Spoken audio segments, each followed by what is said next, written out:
सियासत कौन, गद्दार कौन? जी हां, कांग्रेस में गद्दार कौन, ये सवाल तो पिछले कई दिनों से बना हुआ है। लेकिन गुजरात की जमीन से राहुल गांधी ने कांग्रेस में गद्दारी वाले सवाल को और बड़ा बना दिया है। यहां तक कि राहुल गांधी ने तो बीजेपी से साठगांठ करने तक की बात कह दी है, जिसके बाद कांग्रेस में गद्दारी की ये चिंगारी चारों तरफ फैल गई है। मध्य प्रदेश के कांग्रेस नेता भी सामने आकर बोल रहे हैं कि गद्दारों को बाहर निकालो, लेकिन कांग्रेस में गद्दार कौन है, ये कौन तय करेगा कि गद्दार कौन है और हितैषी कौन है? अगर सच में कांग्रेस की कमान संभालने वालों को गद्दारों का पता है तो उनको बाहर क्यों नहीं किया जा रहा? आखिर कहां छिपे हैं कांग्रेस के गद्दार? देखिए ये रिपोर्ट। राहुल गांधी का गद्दार वाला बयान, कांग्रेस कैसे निकालेगी समाधान? अभी यहां पे बैठे हुए सब लोग मगर दो टाइप के हैं, जो जनता की इज्जत करता है और जिसके दिल में कांग्रेस पार्टी की विचारधारा है, और दूसरा है जो जनता से कटा हुआ है, उसमें से आधे बीजेपी से मिले हैं। जब तक हमने इन दो को क्लियरली अलग नहीं किया, तब तक गुजरात की जनता हम में बिलीव नहीं कर सकती है। हालिया गुजरात दौरे में राहुल गांधी के इस बयान ने नया सियासी बम फोड़ दिया। होली के ठीक पहले इससे सियासत रंगीन हो गई।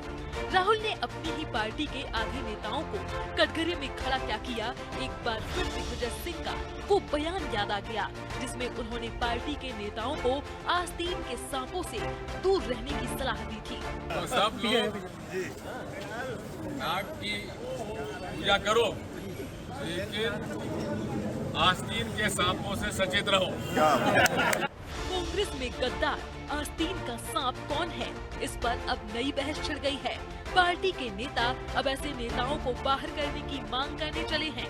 इंदौर के जिला अध्यक्ष ने तो बकायदा इसके लिए राष्ट्रीय अध्यक्ष खड़गे तक को पत्र लिख दिया, जिस पर अब बीजेपी चुटकी ले रही है कि जब गंगोत्री ही मैली होगी तो गंगा का क्या? देखिए, मुद्दा यही है कि कांग्रेस में ये शब्दावली चल रही है। मजेदार बात तो यही है कि कांग्रेस में गद्दार शब्द का प्रचलन क्यों हो गया, क्योंकि इनकी इबारत ही गद्दारी पर टिकी हुई है। आतंकवादियों को संरक्षण देने की बात करके देश के साथ गद्दारी करना। अब यदि गंगोत्री में ही गंदगी हो जाएगी, कांग्रेस के शीर्ष नेतृत्व में ही गंदगी होगी, तो नीचे क्या होगा? राहुल गांधी का गद्दार वाला बयान और ऐसे नेताओं को चिन्हित करना पार्टी की कितनी टेढ़ी खीर है, इसका रास्ता उन्हें ही निकालना है।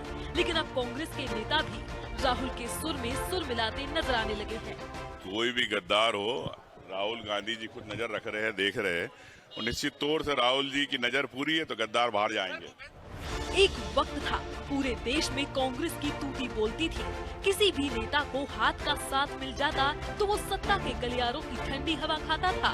बकौल आज के दौर में जैसे जैसे कांग्रेस अर्श से फर्श पर आती दिख रही है, तो सवाल साफ है कि आखिर कमजोर होती कांग्रेस को अपने और नेताओं को खोने के बाद कितनी ताकत मिलेगी? ब्यूरो रिपोर्ट, अनादि टीवी। राहुल गांधी